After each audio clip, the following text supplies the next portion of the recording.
Do you think at that point of time it was hard for her to fit into that that mold, that typical heroine mold, and fit into the song and dance routine? I think it was not for her to kind of worry about that. It was for the filmmakers to worry about that, because they had this, you know, lovely looking woman, a personality, and a woman who the world knows now, and probably they found it difficult to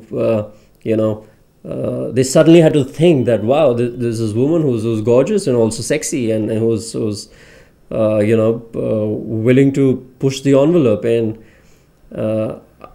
I still feel somewhere, I still feel that a lot of creative people have not been able to use her the way she could have been used for Indian cinema, I think. And I still feel Sushmita Sen is underutilized as an actor. So she I don't know what she thinks, but I still feel that there's lots which can come from her, but whether it's her or whether it's not, the kind of roles which are offered, I really don't know. But there's lots more to the woman than just what we see in a couple of scenes, a couple of films. Yeah. But do you think she fitted into that whole role?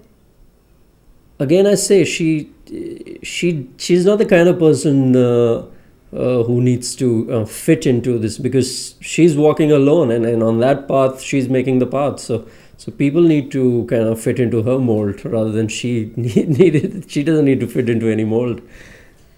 She tried both the mainstream cinema, and she tried a couple of the offbeat, if we call them, and she was treading both the path.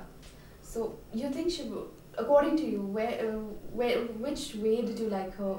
Or she's better at the mainstream? See, I think the thing is that she is a very she's a personality you cannot, your eye catches her, and when she walks into a room or a party or something, is even I mean, before Miss Universe, and she just become Miss India, and there are many Miss Indias, but when she would come, and there's a presence, and I just feel that her personality, I think a lot of, again, directors could not handle, and the characters really needed to be much more than what Sushmita Sen is, for the characters to come out with flying colors, because otherwise Sushmita Sen the personality would always overpower the character.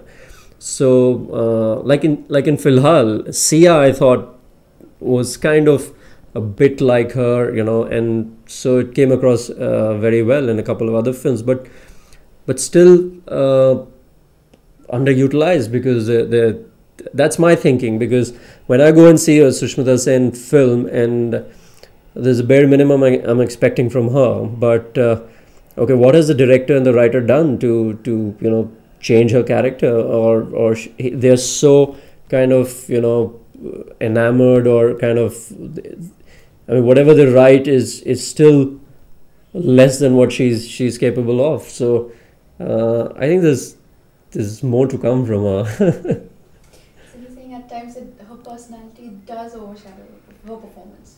But that's not her problem. That the characters might not be well written.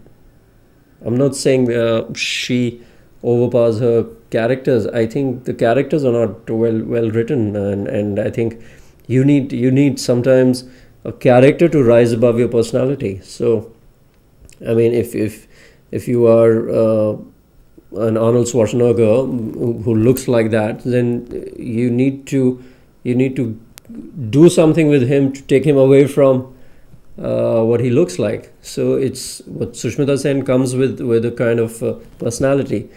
Now, if you're making her into something, a bimbette, I mean, you really need to work hard on the characterization, because she comes across intelligent. So, and she can play a bimbette, definitely, but you need to write like that.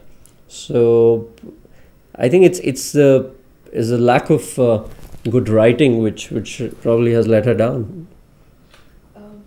Sushmita Sen's films, if you're trying to remember. Well, I remember her first film, Dastak, and I liked her in that film. I thought that she was very natural and very, of course she was fresh, but again, like you said, unconventional, but I hate these words, she's conventional and unconventional, but I remember Dastak. She was very refreshing to watch, and loved her in Filhal, and liked her in stuff like things like Main Hoon Na also, and another take on so she did that convincingly and wonderfully. So these films, definitely I remember her in these films, and then it was BV number one, right? And BV number one also another genre which she fitted into. So I think she has fitted into a genre of like a BV number one and complete out and out commercial entertainer, and then a sensible sensible film like Filhal. So I think her graph is pretty wide. Have you seen Samay? Samay I missed out. No, I haven't seen. Robbie Gravel's, yeah, I haven't seen that one. BV number one, her performance. What did you like about it? Well, I mean, forget about analyzing performances and things like that. But as an audience, I mean, you have to think that, okay, you're a married guy, you have a wife, and you have, a woman like her. Why wouldn't you go out with her? And so, which means that the character she played was absolutely convincing, and so I loved her in that. I loved her in Main Hoon Na, I loved her in Filhal. So all these three films, I really enjoyed watching her.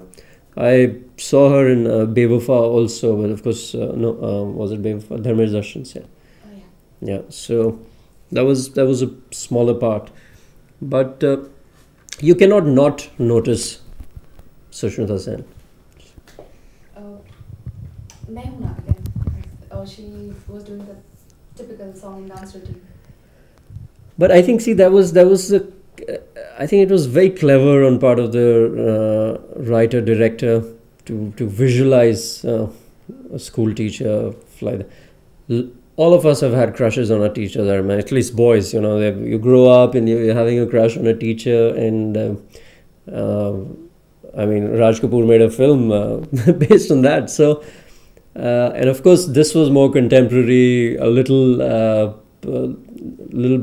bit of a fantasy world, and I mean, I know people were just going, with their tongues out, and so that was she herself, her sex appeal, her persona, and the character she was playing. So a great blend of both, and she was that vibrant teacher, and somewhere, whether if you don't intellectualize things in your school, you want a teacher like that for another kind of aspirational value.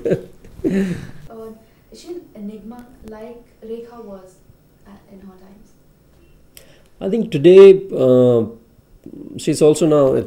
We're talking of last 14 years, and media has kind of focused on her and her life, and so what one gets to hear, and it's only one side of the story, and I think today people are the more, I would say, not really in awe of things, and she is an enigmatic personality, but today the youth and everyone, they'll look at a person, they'll value them for what they've done, and I think those days are kind of gone, where I mean, she still remains an enigmatic personality, very attractive personality, but what probably Rekha ji enjoyed or things, the span, and with lack of media today, it's like in your face, everything. So the shelf life is very limited.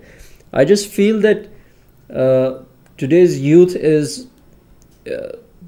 they're fine with they don't idol worship people for too long, and which is fine. It should, because it puts a lot of pressure on that person, knowingly or unknowingly. And I think she might be happy, without that social pressure. And one thing I must say, she's been very dignified with of course, media always putting her in the corner, whether with Ankahi or this and that, but she's been very dignified with whatever controversies and things like that, her life, her relationships, and I think that's what I'm talking about. Whether without being a star or being a star, she has that maturity. She knows what to take seriously and what not, and whether yellow journalism needs to be treated like that only or not. But I think she has that sensibility and extremely dignified that way. And lastly, working with her, what did you think of her as a person? What can you share with us? I think not only working with her, I went up, I remember, to take her award for Best Supporting Actress for Filhal, and I think it was at the Z Awards, and I later went to kind of, with my wife to give her the award, and she was, of course, she was very happy about the award and things, but she kept thanking me for doing this for her, and since she could not make it, I went up. Extremely warm person, and which probably the media hasn't shown that side of her. Extremely warm, she's a homely person, and she, if you go to her house, she just opens the entire house for you. I mean, eat what you want and things like that. So she came across extremely warm. Also, I know a lot of people feel that she's that cold and ice, and no, I found her extremely warm, and always while shooting also, when we're sitting and chatting in the van or something, and extremely hospitable, and also I think the kind of decisions she's taken in life and things, she's very emotionally driven, and which is a great combination of IQ and EQ. So she's both. Thank you. Thank you so much.